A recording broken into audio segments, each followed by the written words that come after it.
Bismillahirrahmanirrahim. Amri wahlul 'uqdatam min lisani yafqahu qawli. Assalamualaikum warahmatullahi taala wabarakatuh.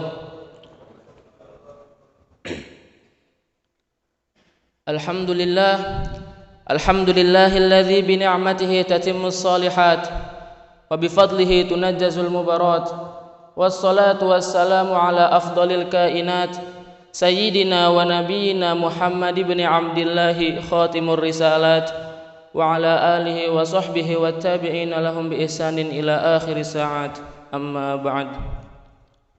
Jamaah Masjid Hadratul Abrar yang insyaallah dimuliakan serta diridai oleh Allah Subhanahu wa taala.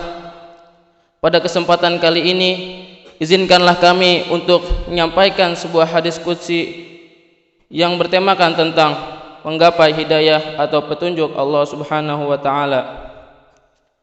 Dalam sebuah hadis qudsi Allah Subhanahu wa taala berfirman, "Ya ibadi, kullukum dhalun illa man hadaituhu fastahduni ahdikum."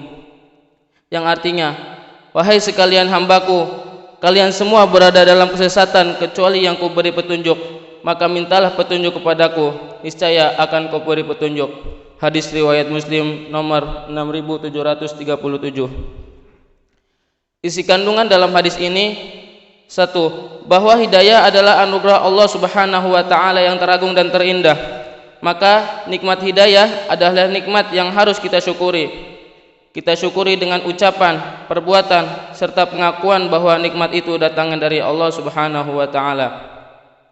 Kedua, Allah Subhanahu wa taala memerintahkan para hambanya untuk senantiasa memperbanyak permohonan agar kita dapat menggapai hidayah dari Allah Subhanahu wa taala.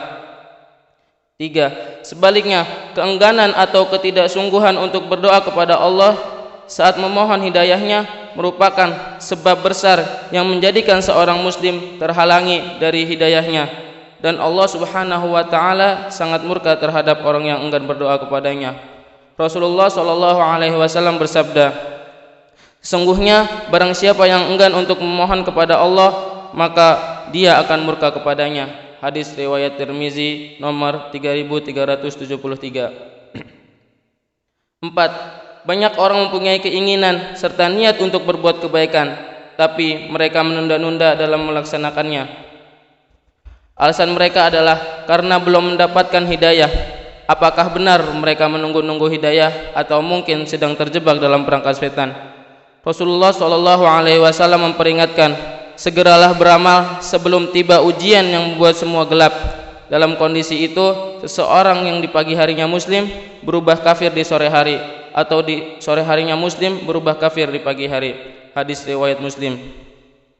Adapun ayat-ayat Al-Quran yang berkaitan dengan hadis, Allah Subhanahu wa ta'ala berfirman yang artinya, sesungguhnya engkau Muhammad tidak akan dapat memberi hidayah atau petunjuk kepada orang yang kamu kasihi, tetapi Allah memberi hidayah atau petunjuk kepada orang yang dikehendaki, dan Allah lebih mengetahui orang-orang yang mau menerima hidayah petunjuk.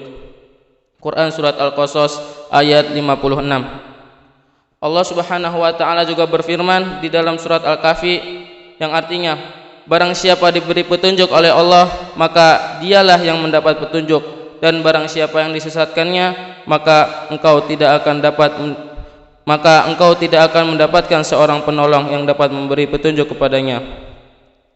Mungkin cukup sekian pembacaan hadis yang bisa kami bacakan pada pagi hari ini. Sebelum kita tutup, marilah kita mengangkat tangan kita, menenangkan pikiran kita, menundukkan hati kita untuk bermunajat kepada Allah Subhanahu wa taala.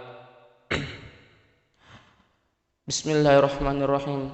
Alhamdulillahirabbil alamin, hamdan na'imin, hamdan syakirin, hamdan yuafi ni'amahu wa yukafi'u mazidah.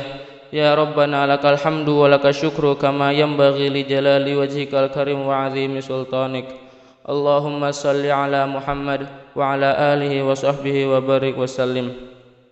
Ya Allah yang maha besar, yang maha kuasa, kami mohon kepada Engkau ya Allah, kepada para musyrif, orang tua asuh, donatur, pembina dan pengurus yayasan serta pengurus ponpes, agar diampuni dosa-dosanya, dosa besar, dosa kecil disengaja ataupun tidak disengaja. Diberi hidayah agar dapat melaksanakan semua perintah-Mu dan meninggalkan semua larangan-Mu.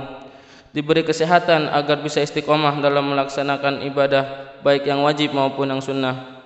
Diberi rezeki yang luas serta berkah agar mau berbagi kepada anak yatim dan duafa dan perjuangan Islam. Diberi kemampuan bisa bersabar jika menerima musibah dan pandai mensyukuri kenikmatan, serta diberi keturunan yang qurrata a'yun, keturunan yang soleh dan solehah. Rabbana atina fid dunya hasanah wa fil akhirati hasanah wa qina adzabannar. Wa subhana rabbika rabbil izzati amma yasifun wa salamun alal mursalin walhamdulillahi rabbil alamin. Assalamualaikum warahmatullahi wabarakatuh.